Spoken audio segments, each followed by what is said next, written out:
आज की पूरी वीडियो में हम बिजनेस स्टडीज़ क्लास 12th उसका टर्म 2 का लास्ट चैप्टर बच रहा है अभी हमारा कंज्यूमर प्रोटेक्शन। तो उसको हम पूरा कवर अप करेंगे। ये वीडियो वन शॉट होगी जिसमें मेरा पूरा कंज्यूमर प्रोटेक्शन कंप्लीट हो जाएगा। तो सबसे पहले कंज्यूमर प्रोटेक्शन हमारा क्या है? कंज्यूमर प्रोटेक्शन का मतलब वो है वो सारे स्टेप्स जो कंज्यूमर को प्रोटेक्ट करने के लिए लिए जाते हैं। और हम किससे करेंगे कंज्यूमर को प्रोटेक्ट? भाई कोई चीज़ भी तो होनी चाहिए जिससे कंज्यूमर को प्रोटेक्ट किया जाए। वो चीज़ है against the unfair practices of producers and sellers. मतलब जितने भी अनफेयर प्रैक्टिसेस हमारे प्रोड्यूसर्स एंड सेलर्स अपना रहे हैं किसके टुवर्ड्स? कंज्यूमर के टुवर्ड्स। तो उसको हम उनको प्रोटेक्ट करेंगे। ठीक है, तो यही हमारा आता है कंज्यूमर प्रोटेक्शन के अंतर्गत। कंज्यूमर को अपने राइट्स एंड रिस्पॉन्सिबिलिटीज़ के बारे में पता होना चाहिए। ठीक है, एंड वो कौन सा एक्ट सिखाता है? वो सिखाता है कंज्यूमर एक्ट 1856। कंज्यूमर एक्ट 1856 मतलब 1856 में वो पास हुआ था। इसका मेन एम क्या है? कंज्यूमर्स को प्रोटेक्ट करना against the unfair practices adopted by the producers and the sellers. मतलब जैसे भी हम अगर दुकान पे जाते हैं, अगर कोई भी हमें अनफेयर प्रैक्टिसेस होती हुई दिख रही है, जैसे ब्लैक मार्केटिंग हो रही है, एडल्ट्रेशन हो रही है, तो हम अपने कंज्यूमर राइट का प्रयोग करके उस शॉपकीपर के या फिर उस सेलर के टुवर्ड्स केस जो है वो फाइल कर सकते हैं, कंप्लेंट कर सकते हैं। ठीक है, एंड कोई भी कंज्यूमर कंप्लेंट कहाँ पर करेगा? वो करता है रेडरेसल एजेंसीज में। रेडरेसल एजेंसीज, रेडरेसल REDRESSAL रेडरेसल एजेंसीज। ठीक है, रेडरेसल एजेंसीज वो सारी एजेंसीज होती हैं जहाँ पर भी कोई भी कंज्यूमर जो है, कस्टमर जो है, वो अपनी कंप्लेंट्स को बताता है। ठीक है, इसके बारे में हम ये 3 टाइप्स की होती हैं आगे चैप्टर में डिटेल में पढ़ने वाले हैं। बस ये मेन बेसिक पता होना चाहिए कि कंज्यूमर अपने राइट का प्रयोग करके, अगर उसको पता होता है कि उसके टुवर्ड्स कोई भी एक्सप्लॉयटेशन हो रही है, कोई भी उसके टुवर्ड्स अनफेयर प्रैक्टिसेस का अडॉप्शन किया जा रहा है जो शॉपकीपर ने किया है या फिर सेलर ने किया है, ठीक है, तो वो अपने कंज्यूमर राइट का इस्तेमाल करके अपने आप को प्रोटेक्ट कर सकता है। ठीक है, और उनके टुवर्ड्स जो है कंप्लेंट कर सकता है। कहाँ पर? रेडरेसल एजेंसीज में।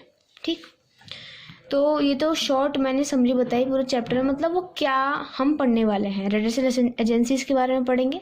ठीक है, तो उससे पहले हमारा जो कंज्यूमर प्रोटेक्शन था वो हमें समझ में आ गया कि कंज्यूमर को प्रोटेक्ट करना, कंज्यूमर के इंटरेस्ट को प्रोटेक्ट करना ही कंज्यूमर प्रोटेक्शन है। एंड जो हमारा ये एक्ट हमारी सारी जानकारी देता है।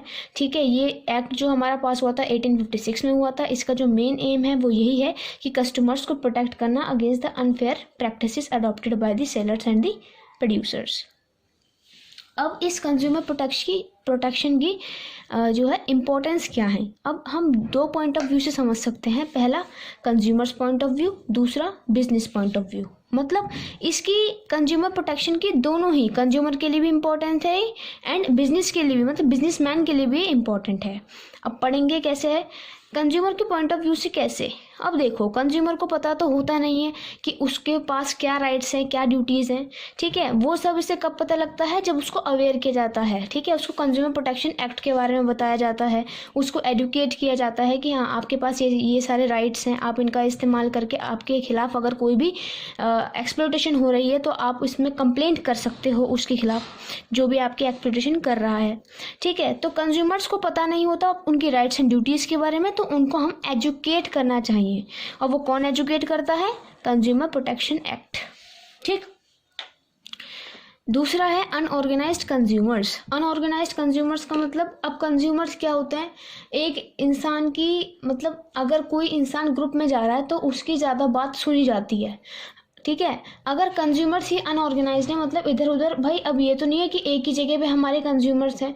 कंज्यूमर्स तो पूरे वर्ल्ड वाइड हमारे स्प्रेड हुए हुए हैं ना। तो वो जब वो अनऑर्गेनाइज्ड है, वो ऑर्गेनाइज जब होंगे तो वो एक अपनी आवाज़ में बोल सकते हैं। एक मतलब अगर ग्रुप में कोई एक आवाज़ निकलती है तो उसकी ज़्यादा इम्पैक्ट पड़ता है। ठीक है, उसकी कंप्लेंट जो है वो ज़्यादा इम्पैक्ट डालती है। ठीक, तो वो हमारा अनऑर्गेनाइज्ड कस्टमर्स हैं, तो उनको हमें ऑर्गेनाइज होना चाहिए ताकि वो अच्छे से वो क्या हुए, therefore they could raise their voice. ठीक है, ताकि वो अपनी क्या कर सकें, अपनी जो भी अपनी आवाज़ है, अपनी कंप्लेंट है वो कर सकें। ठीक है, कुड नॉट लिखा था, वो कुड है, गलती से लिख दिया था। यहाँ पर अब है wide spread exploitation of consumers. मतलब कंज्यूमर प्रोटेक्शन जो होता है वो कंज्यूमर को प्रोटेक्ट करने के लिए होता है। किससे? From wide spread exploitation of consumer. जो भी हमारी कंज्यूमर्स के खिलाफ एक्सप्लॉयटेशन कर रहे हैं, कौन कर रहे हैं? सेलर्स कर रहे हैं, ठीक है, प्रोड्यूसर्स कर रहे हैं। क्या करके? एडल्ट्रेशन करके, धांधलेबाजी करके, है ना।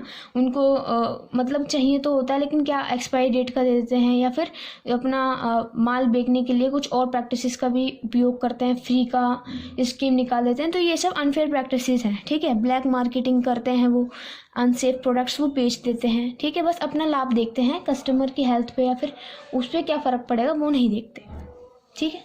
तो ये 3 इंपॉर्टेंस हमारी from consumers point of view थी। अब है from business point of view. क्या है हमारा कि हमें क्या करना है कि सरवाइव करने के लिए हम अब बिजनेसमैन हैं। अब हमें अपने बिजनेस को बचाने के लिए, अपने बिजनेस को लॉन्ग टर्म सरवाइव करने के लिए किसी भी एक मार्केट में हमें क्या करना चाहिए? हमें मार्केट में अपनी गुडविल बनानी है। गुडविल कैसे बनाएंगे हम उस मार्केट में लंबे समय तक कब तक सरवाइव कर सकते हैं? जब हमारी मार्केट में अच्छी गुडविल हो। वो कैसे? अगर हमारा कस्टमर को हम अपने खुश रख रहे हैं, उसकी सेटिस्फाई कर रहे हैं, उसकी वांट्स को जो उसे चाहिए वो दे रहे हैं, उसकी एक्सप्लॉयटेशन नहीं कर रहे, ठीक है, तो हम मार्केट में एक लॉन्ग टर्म के लिए सरवाइव कर सकते हैं। अब है बिजनेस यूजेस सोसाइटीज रिसोर्सेज। अब बिजनेस जो है ना वो सोसाइटी के ही रिसोर्स का इस्तेमाल करता है अपने बिजनेस को चलाने के लिए। मतलब बिजनेसमैन कोई भी है वो अपने बिजनेस को चलाना चाहता है तो वो सोसाइटी के ही रिसोर्सेज का इस्तेमाल कर रहा है। तो ये बिजनेस की रिस्पॉन्सिबिलिटी बनती है कि वो क्या करे, वो सोसाइटी को, चूँकि वो उसके रिसोर्सेज का इस्तेमाल करके अपना बिजनेस को फ्लॉरिश कर रहा है, तो वो सोसाइटी को भी एक बेटर हमारे रिसोर्सेज प्रोवाइड करे। तो वो बिजनेस की रिस्पॉन्सिबिलिटी है। अब है moral duty of business to take care of consumers interest. हाँ बिल्कुल, कंज्यूमर के अकॉर्डिंग ही वो जो है उनके गुड्स को बेचे, ठीक है। जो कंज्यूमर को चाहिए वो ही उसे देना है, ठीक। तो ये सब हमारा क्या आते हैं इंपॉर्टेंस ऑफ कंज्यूमर प्रोटेक्शन में, कि हमें कंज्यूमर प्रोटेक्शन क्यों चाहिए। क्योंकि ये कंज्यूमर को एंड बिजनेस को ये सब बातें सिखाता है, ठीक। अब हम आगे बढ़ते हैं। आगे है एक छोटे पॉइंट्स हैं जो हमारे इंपॉर्टेंट है काफ़ी। बोल रहा है हु कैन फाइल कंप्लेंट। मतलब कौन कंप्लेंट फाइल कर सकता है अगर मान लो कंज्यूमर का एक्सप्लॉयटेशन हो रहा है। मैंने तो आंसर ही बोल दिया, अगर किसी का एक्सप्लॉयटेशन हो रहा है तो कौन कौन ऐसे व्यक्ति हैं जो हमारे कंप्लेंट को कर सकते हैं अगर उनके एक्सप्लॉयटेशन हो रहा है तो वो कोई भी कंज्यूमर हो सकता है, वो कोई भी सेंट्रल या फिर स्टेट गवर्नमेंट हो सकती है, ठीक है। अगर कंज्यूमर माइनर है, मतलब 18 साल से कम है, तो उसके पेरेंट्स और उसके गार्जियन जो हैं वो उसके बिहाफ पे कंप्लेंट केस कर सकते हैं, ठीक है। रजिस्टर्ड कंज्यूमर एसोसिएशन हमारे जो है फाइल कर सकता है कंप्लेंट। तो ये 3-4 ऐसे नाम हैं जो आपको पता होने चाहिए जो कंप्लेंट फाइल कर सकते हैं। अब है हमारा रेमेडीज अवेलेबल टू कंज्यूमर्स। अगर मान लो कंज्यूमर के खिलाफ एक्सप्लॉयटेशन हुई है, उसको गलत गुड्स दिए गए हैं, ठीक है, तो उनको क्या रिलीफ दिए जा सकते हैं कि आपने पैसे खर्च करे हैं, ठीक है, पैसे खर्च करके आपने इतना महंगा गुड खरीदा है, तो आपको हम क्या रिलैक्सेशन दे रहे हैं, क्या कंपनसेशन दे रहे हैं, तो वो क्या दिए जा सकते हैं, मतलब कौन सी फॉर्म में हो सकते हैं। तो फर्स्ट है वो किसी भी फॉर्म में हो सकते हैं। जैसे फर्स्ट है हमारा रिमूवल ऑफ डिफेक्ट। हम जो भी हमारा वो जिस भी पर्टिकुलर गुड के रिगार्डिंग में हमारे पास कंप्लेंट लेके आया है कंज्यूमर, उसके डिफेक्ट को हम दूर करने की कोशिश कर सकते हैं। तो ये आता है हमारा रिमूवल ऑफ डिफेक्ट में। और हमारा दूसरा है replacement of goods. Replacement of goods का मतलब है जो भी उसका ख़राब गुड है उसके बदले में हम उसको कोई नया गुड दे सकते हैं जो बिल्कुल फ्रेश हो, ठीक है, उसकी रिप्लेसमेंट कर सकते हैं। तीसरा रिफंड ऑफ प्राइस। अगर वो गुड्स रिप्लेस भी नहीं हो सकता, ना ही उसका डिफेक्ट रिमूव हो रहा है, तो हम उसके प्राइस को रिफंड कर देंगे कि जितने पैसे आपने इस गुड्स को खरीदने में लगाए हम उतने पैसे आपको दे रहे हैं कंज्यूमर को, ठीक है। फोर्थ है हमारा अवार्ड ऑफ कंपनसेशन। उसको कंपनसेशन दिए जाते हैं, गिफ्ट दिए जाते हैं, ठीक है, कंज्यूमर को किसी भी जो गुड्स उसके डिफेक्ट है, ना ही वो कुछ हो नहीं पा रहा, तो हम उसको एज कंपनसेशन कुछ और चीज़ दे सकते हैं। फिफ्थ है stopping the sale of hazardous goods. हम कंज्यूमर के एक्सप्लॉयटेशन को रोकने के लिए जो भी हजार्डियस गुड्स हैं जिन पे हेल्थ इफेक्ट होती है उनकी सेल पर ही स्टॉप लगा सकते हैं। तो ये कुछ रिलीफ्स हैं जो हमारे कंज्यूमर्स को प्रोवाइड किए जाते हैं। अब हमारा मोस्ट इम्पॉर्टेंट टॉपिक आ रहा है 6 कंज्यूमर राइट्स। मतलब कंज्यूमर के राइट्स क्या हैं, वो 6 हैं हमारे। पहला है राइट टू सेफ्टी, दूसरा राइट टू इन्फॉर्मेशन, तीसरा राइट टू चूज या फिर राइट टू मेक चॉइस भी जिसे कहते हैं, फोर्थ है right to be heard, right to seek redressal and right to consumer education. तो इन सभी राइट्सों को अच्छे से पढ़ेंगे, ये हमारे इम्पोर्टेंट है काफ़ी। फर्स्ट है right to safety. Right to safety का मतलब कंज्यूमर को ये राइट होता है कि वो अपने गुड्स को मतलब सेफ खरीदे, मतलब उसके जो गुड्स हैं वो सेफ होने चाहिए, उसमें कोई भी हैजर्ड नहीं होना चाहिए, कोई भी हार्म नहीं होनी चाहिए। ठीक है, वो जो प्रोड्यूसर उनको प्रोवाइड कर रहा है वो बिल्कुल हैजर्डियस फ्री और बिल्कुल भी हार्म उसमें नहीं होना चाहिए। ठीक है, गुड्स हमारे क्या होने चाहिए, अगर गुड्स हमारे सेफ नहीं हैं तो कंज्यूमर जो है वो फाइल कंप्लेंट अपनी कर सकता है। मतलब इस टाइम पे कंज्यूमर अपने कौन से राइट का इस्तेमाल करेगा, राइट टू सेफ्टी का करेगा। अगर उसके गुड्स सेफ नहीं मिलते हैं उसको प्रोड्यूसर के द्वारा, तो कंज्यूमर अपने राइट टू सेफ्टी जो है राइट का करेगा एंड वो क्या करेगा, कंप्लेंट इशू कर देगा। ठीक है, मतलब कंप्लेंट फाइल कर देगा किसी भी रेड्रेसल एजेंसी को जो कि उसके गुड्स निर्धारित करेंगे। ठीक है, जैसे एग्जांपल है वॉशिंग मशीन। वॉशिंग मशीन का मतलब अगर मान लो वॉशिंग मशीन है हमारी, वॉशिंग मशीन ख़राब हो गई, उसमें इलेक्ट्रिक करंट जनरेट हो रहा है, तो कंज्यूमर जो है वो कीपर के पास जाएगा कि अभी तो खरीदी थी मैंने, ये फालतू में ऐसे करंट क्यों जनरेट कर रही है, मैंने इतने पैसे देके ये खरीदी है। तो कंज्यूमर अगर शॉपकीपर भी उसका एक्सप्लॉइटेशन कर रहा है, मतलब उसकी बात को नहीं मान रहा है, तो कंज्यूमर इस स्थिति में क्या करेगा, वो अगर उसकी रिप्लेसमेंट नहीं कर रहा, ना ही उसके डिफेक्ट को ठीक करने की कोशिश कर रहा, तो वो आसानी से कंप्लेंट फाइल कर सकता है उस सेलर के अगेंस्ट। कंज्यूमर की भी ये रिस्पॉन्सिबिलिटी बनती है किसी भी गुड को खरीदते वक्त कि वो उस टाइम बिल ले, कैश मेमो ले। ठीक है, ताकि अगर उसको मतलब आसानी रहे अपने राइट का प्रयोग करने में। सेकंड आता है हमारा right to information. Right to information कहता है कि कंज्यूमर को जो भी वो प्रोडक्ट ले रहा है उसके बारे में कंप्लीट इन्फॉर्मेशन जानने का पूरा हक होता है। जो प्रोडक्ट वो खरीद रहा है वो पूरा इन्फॉर्मेटिव होना चाहिए, उस पर लेबलिंग पक्की होनी चाहिए, मतलब लेबलिंग ज़रूर होनी चाहिए। अगर नहीं हुई तो फिर जो कंज्यूमर है वो अपनी राइट टू इन्फॉर्मेशन का प्रयोग करेगा एंड जो है वो कंप्लेंट फाइल कर सकता है। ठीक, तो थर्ड आता है हमारा right to make choice and right to choose. मतलब कंज्यूमर को पूरा हक है कि वो अपनी चॉइस के रिगार्डिंग ही किसी भी एक पर्टिकुलर प्रोडक्ट को खरीदे। ठीक है, मतलब अपनी चॉइस के अकॉर्डिंग ही किसी भी एक प्रोडक्ट को परचेज करे। कोई भी सेलर जो है वो उस पर जोर नहीं डाल सकता कि आपको, सेलर की मर्जी का मतलब सेलर अपनी मर्जी के अकॉर्डिंग उसको गुड नहीं देगा कंज्यूमर को, कंज्यूमर की मर्जी के अकॉर्डिंग सेलर गुड देता है, अपनी मर्जी उस पर नहीं वो थोप सकता। ठीक है, इन्फ्लुएंस नहीं कर सकता उसकी चॉइस को अनफेयर मैनर में। तो ये होता है राइट टू चूज। अब है right to be heard, fourth है ये हमारा। कंज्यूमर को, कंज्यूमर की जो भी कंप्लेंट है, कंज्यूमर के जो भी डाउट्स हैं किसी भी पर्टिकुलर प्रोडक्ट के रिगार्डिंग जो उसने ख़रीदा है, तो उसके बारे में उसको सुना जाना चाहिए। सेलर जो उसको वो गुड बेच रहा है तो वो उस गुड के रिगार्ड में अगर कोई भी कंज्यूमर कोई भी क्वेश्चन हमारे सेलर से पूछता है, ठीक है, कोई भी हमारी चीज़ अगर पूछ रहा है तो फिर शॉपकीपर को उसका जवाब देना होगा, उसकी चीज़ों को सुनना होगा कंज्यूमर की। कंज्यूमर का एक्सप्लॉइटेशन वो नहीं कर सकता। अगर उसने इस मामले में उसकी कोई भी बात नहीं सुनी तो और उसका एक्सप्लॉइटेशन करा तो कंज्यूमर जो है वो अपना राइट टू बी हर्ड, इस राइट का प्रयोग करेगा एंड उसके खिलाफ, सेलर के खिलाफ जो है कंप्लेंट फाइल कर देगा। फिफ्थ हमारा है right to seek redressal. Redressal agencies के बारे में मैंने शुरुआत में ही बताया था। रिड्रेसल एजेंसीज हमारी बहुत सारी एजेंसीज होती हैं जहाँ पर कोई भी कंज्यूमर जाके अपनी कंप्लेंट दर्ज कराता है, उसके वहाँ पे कंप्लेंट्स जो है सुनी जाती हैं। ठीक, तो कंज्यूमर का ये राइट होता है कि अगर उसकी कोई भी गुड है वो डिफेक्टिव है या फिर उसमें कोई भी उसकी कमी है, तो अगर वो रिड्रेसल एजेंसीज के पास उसकी कंप्लेंट लेकर गया है, ठीक है, तो वो क्या होगा, उसको कंपनसेशन दिया जाएगा।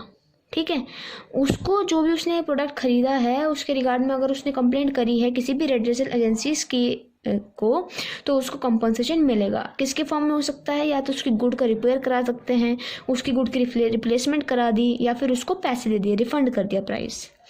अब है सिक्स्थ हमारा आखिरी right to consumer education. Consumer को एजुकेट करना, ठीक है, किसके रिगार्ड में, कंज्यूमर प्रोटेक्शन एक्ट के रिगार्ड में, कंज्यूमर राइट्स के रिगार्ड में, यही हमारा इसके अंदर आता है। कंज्यूमर के पास पूरी राइट है कि वो एजुकेशन ले, किसके बारे में, about consumer protection act and consumer rights. वो कोई भी इंफॉर्मेशन ले सकता है किसी भी मीडियम से, एडवर्टीजमेंट के थ्रू, रेडियोज़ के थ्रू या फिर अनाउंसमेंट्स के थ्रू। तो ये हमारे 6 राइट्स थे एंड होपफुली आपको समझ में आए होंगे। अगला है कंज्यूमर रिस्पॉन्सिबिलिटीज़। कंज्यूमर्स की क्या रिस्पॉन्सिबिलिटीज़ बनती हैं? कंज्यूमर की पहली रिस्पॉन्सिबिलिटी ये बनती है कि उसको अपने राइट का प्रयोग करना आना चाहिए, उसको अपनी कंप्लीट इन्फॉर्मेशन होनी चाहिए जो भी उसके राइट्स हैं। सेकंड है, अगर कोई भी उसकी कंप्लेंट है, अगर कोई भी उसकी ग्रीवेंसेस हैं, तो वो उसके खिलाफ जो है किसी भी सेलर ने जिसका उसने एक्सप्लॉयटेशन करा है कंज्यूमर का, तो वो उसके जो है खिलाफ जो है कोई भी रेड्रेसल एजेंसीज में क्या कर सकता है, कंप्लेंट फाइल कर सकता है। थर्ड है हमारा consumer must be quality conscious. इसका मतलब है अगर कोई राइस हमारा मान लो 100 रुपये किलो मिल रहा है और एक ही राइस वही हमारा 70 रुपये किलो में मिल रहा है, लेकिन दोनों की क्वालिटी में फ़र्क है, तो दाम तो इसके कम है लेकिन क्वालिटी इसकी अच्छी है, ठीक है। तो अगर मान लो अगर इसमें कोई भी डिफेक्ट निकलता है तो कंज्यूमर को ये हक नहीं है कि इसके रिगार्ड में वो रेड्रेसल एजेंसीज को कोई भी हमारी कंप्लेंट फाइल कर दे। क्यों? क्योंकि उसकी क्वालिटी अच्छी नहीं है। अब इसकी क्वालिटी अच्छी है, दाम अच्छे हैं, तो हमारे अगर इसमें कोई डिफेक्ट आता है तो वो हमारा कर सकता है। तो कंज्यूमर की रिस्पॉन्सिबिलिटी ये बनती है कि वो क्वालिटी कॉन्शियस हो, ठीक है, ना कि प्राइस कॉन्शियस। अब हमारा आता है fourth, be aware about all similar product. मतलब कंज्यूमर को जितने भी सिमिलर प्रोडक्ट्स हैं मार्केट में उससे अवेयर होना चाहिए। फिफ्थ आता है कि उसको स्टैंडर्डाइज प्रोडक्ट पे फोकस करना चाहिए। जैसे इलेक्ट्रिक गुड्स के लिए एक हमारा स्टैंडर्ड फिक्स कर देते हैं, जैसे ISI मार्क। फूड प्रोडक्ट के लिए FSSAI का मार्क होता है कि जो FSSAI का मार्क जहाँ पर भी है हमारा वही फूड प्रोडक्ट को आप लोगे। ज्वेलरी के लिए हॉलमार्क है, ठीक है, ऐसे। सिक्स्थ है हमारा कंज्यूमर को एक्चुअल प्रोडक्ट में कंपैरिजन करना और जो प्रोडक्ट हमारी एडवर्टीजमेंट में दिखाया गया है उसमें कंपैरिजन करना आना चाहिए, तो ये उसकी रिस्पॉन्सिबिलिटी है। सेवन्थ हमारा है consumer should not forget to get cash memo या फिर बिल। अगर उसने कोई भी गुड खरीदा है तो उसके रिगार्ड में उसको बिल लेना ही चाहिए, ठीक।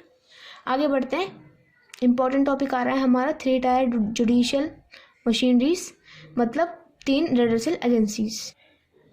रेड्रेसल एजेंसीज वो एजेंसीज होती हैं जहाँ पर कोई भी कंज्यूमर अपनी कंप्लेंट को फाइल करता है। तो ये 3 प्रकार की होती हैं। पहली होती है डिस्ट्रिक्ट, दूसरी होती है स्टेट एंड तीसरी होती है नेशनल। डिस्ट्रिक्ट कमीशन क्या होता है? देखो इसके बारे में 4 पॉइंट्स हैं हर एक के बारे में, तो वो डिफरेंस भी वही हो जाएगा और इनके बारे में भी अगर डिस्क्राइब करना है तो ये भी हो जाएगा। तो स्टेट गवर्नमेंट हमारा सेटअप करती है डिस्ट्रिक्ट कमीशन को। डिस्ट्रिक्ट रेड्रेसल कमीशन को कौन सेटअप करता है? स्टेट गवर्नमेंट, ठीक है। और ये एक भी कर सकती है और एक से ज़्यादा भी कर सकती है एक पर्टिकुलर डिस्ट्रिक्ट में। डिस्ट्रिक्ट कमीशन यानी डिस्ट्रिक्ट रेड्रेसल एजेंसी में क्या होगा?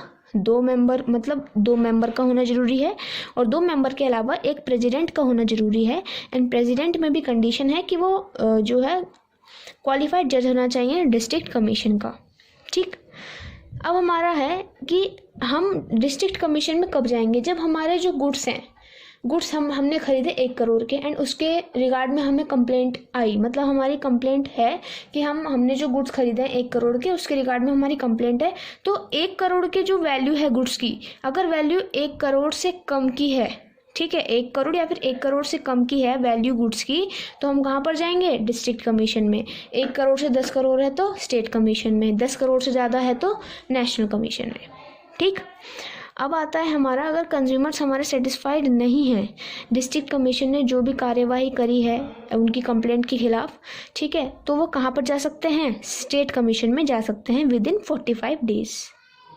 सेकंड आता है हमारा स्टेट रेड्रेसल कमीशन। इसको हमारा स्टेट गवर्नमेंट सेटअप करती है हर एक स्टेट में और ये एक ही सेटअप होती है, ठीक है। डिस्ट्रिक्ट एक या एक से ज़्यादा हो सकती हैं। स्टेट कमीशन में हमारा एक प्रेसिडेंट होता है जो क्वालिफाइड जज होता है हाई कोर्ट का और 4 मेंबर्स का होना ज़रूरी है। जब हमारी कंप्लेंट, मतलब जो गुड्स की कंप्लेंट हम करने जा रहे हैं, जब उन गुड्स की वैल्यू 1 करोड़ से 10 करोड़ के बीच में है तो हम स्टेट कमीशन को प्रेफर करेंगे, डिस्ट्रिक्ट के पास नहीं जाएंगे, क्योंकि 1 करोड़ तक तो डिस्ट्रिक्ट रहती है, 1 करोड़ से नीचे 1 करोड़ से 10 करोड़ के गुड्स की ग्रीवेंसेस के लिए हमारी स्टेट कमीशन है। अब आगे वो बोल रहा है कि एग्रीव्ड पार्टी मतलब है कंज्यूमर। अगर कंज्यूमर हमारा ये स्टेट रेड्रेसल कमीशन से सेटिस्फाई नहीं है कि इसने हमारे खिलाफ क्या कार्रवाई करी है, हमारी जो कंप्लेंट है उसके अकॉर्डिंग हमारी सुनवाई नहीं हुई है, तो वो कहाँ जा सकती है, नेशनल रेड्रेसल कमीशन में जा सकती है। डिस्ट्रिक्ट में अगर नहीं हुई तो वो स्टेट में जा सकती है, स्टेट में नहीं हुई तो नेशनल में जा सकती है। ठीक, आगे नेशनल है हमारी। नेशनल में वो कह रहा है कि स्टेट गवर्नमेंट हमारा जो है स्टेट गवर्नमेंट हमारी नेशनल कमीशन को सेटअप करती है। ठीक है, सेटअप, एंड इसमें हमारा प्रेसिडेंट आता है जो क्वालिफाइड जज होते हैं सुप्रीम कोर्ट के, एंड 4 मेंबर्स हैं जिसमें लेडी मेंबर होना ज़रूरी है एक।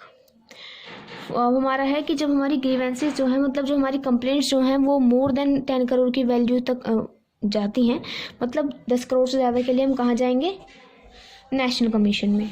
ठीक, अगर कंज्यूमर इससे सेटिस्फाई नहीं है तो वो सुप्रीम कोर्ट पे जाता है विद इन 30 डेज। ठीक, तो ये हमारे 3 हमने जुडिशरी मशीनरी यानी कि 3 रेड्रेसल कमीशंस हमने कवर अप करी। लास्ट टॉपिक बचा है बस इसका, ये आसान है, रोल ऑफ कंज्यूमर ऑर्गेनाइजेशन यानी NGOs। ठीक, तो मतलब ये जो ऑर्गेनाइजेशन होती हैं, NGOs होते हैं जिनका जो मकसद है वो पैसा कमाना नहीं होता, सोशल वेलफेयर होता है, तो वो क्या करते हैं, इनका क्या रोल है कंज्यूमर प्रोटेक्शन को स्प्रेड करने में। तो वो क्या करते हैं, वो जनरल पब्लिक को एजुकेट करते हैं कि तुम्हारे ये राइट्स हैं, ये ड्यूटीज़ हैं, तुमको इनका प्रयोग करना चाहिए।